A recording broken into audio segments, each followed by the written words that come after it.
എൻ്റെ പേര് രാഗി. ഞാൻ ഇസ്രയേൽ പോകാൻ വേണ്ടി തയ്യാറെടുക്കുന്നുണ്ടായിരുന്നു. മാർച്ച് മാസം 2024 ഞാൻ ക്ലാസ് കൂടി. അതിനുശേഷം എൻ്റെ പേപ്പർ വർക്കുകൾ നടക്കുമ്പോൾ തന്നെ ഒരുപാട് തടസ്സങ്ങൾ മാത്രമായിരുന്നു എൻ്റെ മുന്നിലുണ്ടായിരുന്നത്. ഏതാണ്ട് 7 മാസത്തിന് ശേഷമാണ് എനിക്ക് വിസ ലഭിച്ചത്. അത് കഴിഞ്ഞ് മുംബൈയിൽ വന്ന് സബ്മിഷനും മെഡിക്കലുമൊക്കെ പെട്ടെന്ന് കഴിഞ്ഞ് ഞാൻ സന്തോഷവതിയായി ഇരിക്കുമ്പോൾ തന്നെ എനിക്ക് എംബസി ഇൻ്റർവ്യൂവിനുള്ള ഡേറ്റും കിട്ടി. എംബസി ഇൻ്റർവ്യൂവിന് കയറിയ ടൈമിനായിരുന്നു സാർ എന്നോട് പറഞ്ഞത് എൻ്റെ വിസ ക്യാൻസലായെന്ന്. അതിനുശേഷം ഞാൻ ഒരുപാട് സങ്കടപ്പെട്ടു, ഒരുപാട് പ്രാർത്ഥിച്ചു. ആ സമയത്ത് എൻ്റെ വിഷമം കണ്ട് എൻ്റെ ഒരു കൂട്ടുകാരിയാണ് ഷിജു ബ്രദറിൻ്റെ നമ്പർ എനിക്ക് തന്നത്. ഞാൻ അദ്ദേഹത്തെ വിളിക്കുകയും എൻ്റെ കാര്യങ്ങൾ പറയുകയും ചെയ്തു. ആ സമയത്ത് അദ്ദേഹം എനിക്ക് ഒരുപാട് പ്രാർത്ഥന സഹായം തന്നു. കൃത്യമായി ആ പ്രാർത്ഥനകൾ പ്രാർത്ഥിക്കാനായി എന്നോട് ആവശ്യപ്പെട്ടു. അതിനുശേഷം പെട്ടെന്ന് തന്നെ എൻ്റെ അടുത്ത വിസ ലഭിച്ചു. എങ്കിൽ കൂടി അതിൽ കുറച്ച് പേപ്പർ വർക്കുകൾ ഉണ്ടായിരുന്നു. അതായത് എൻ്റെ PCCയുടെ ഡേറ്റ് കഴിയാനായതുകൊണ്ട് ഇത് നടക്കില്ല, പെട്ടെന്ന് തിരിച്ചുപോയി PCC എടുത്തിട്ട് വരാൻ എന്നോട് ഓഫീസിൽ നിന്ന് പറയുകയും ചെയ്തു. അതിനുശേഷം ഞാൻ വീണ്ടും ഒരുപാട് സങ്കടപ്പെട്ടു, ഒരുപാട് കരഞ്ഞു.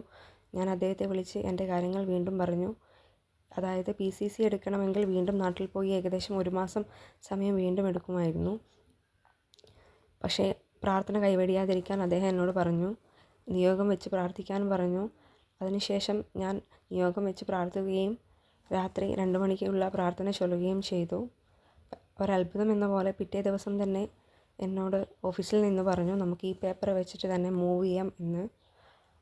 പ്രതീക്ഷിക്കാതെ ഒരു 9 ദിവസം അദ്ദേഹം പ്രാർത്ഥിക്കാൻ പറഞ്ഞെങ്കിലും 2 ദിവസം കഴിയുമ്പോഴത്തേക്കും എനിക്ക് ഇൻ്റർവ്യൂ ഡേറ്റ് കിട്ടുകയും ഞാൻ പ്രതീക്ഷിച്ചതിനേക്കാൾ എളുപ്പമായിട്ട് എനിക്ക് ആ ഇൻ്റർവ്യൂ പാസ്സാവുകയും ചെയ്തു.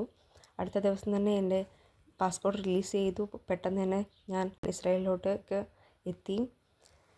അദ്ദേഹം എന്നോട് 9 ദിവസത്തെ നിയോഗം വെച്ച് പ്രാർത്ഥിക്കാൻ പറഞ്ഞതിന് ശേഷം അടുത്ത 9ാം ദിവസമാണ് ഞാൻ ഇസ്രായേലിലോട്ട് കയറിയത്.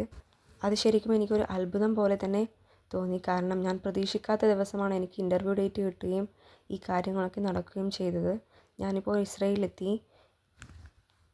ഇന്നലെ ഞാൻ എൻ്റെ ജോലിയിൽ പ്രവേശിച്ചു. ഞാൻ പ്രതീക്ഷിച്ചതിനേക്കാൾ നല്ലൊരു വിസയാണ് ഇപ്പോൾ എനിക്ക് കിട്ടിയത്. ഞാനിപ്പോൾ ഒരുപാട് സന്തോഷവതിയാണ്.